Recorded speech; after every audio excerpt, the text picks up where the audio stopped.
In today's video, I want to show you guys what you can do if your display is not working here on your Philips TV. Okay, for the first of what we have to check is if we have turned the TV on. So what we can do is that we press here the on and off button on the remote, or we can also go under the TV and then we can also press the on and off button. So and then sometimes you don't have turned on the TV and then it starts. What you also can check is if there is a light here under the TV, because then the TV gets power. If not, then you have maybe like a problem with the power cable.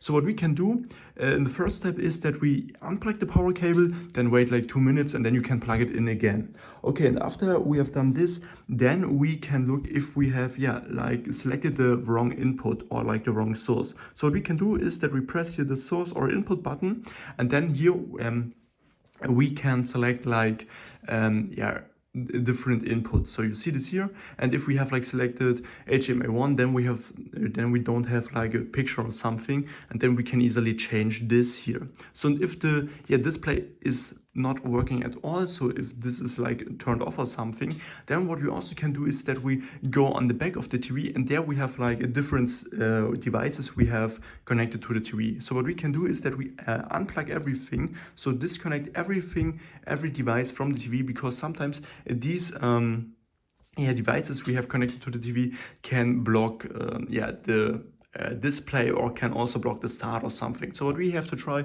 is that we unplug everything, and after that your display should work again. If not, then maybe try to buy a new power cable.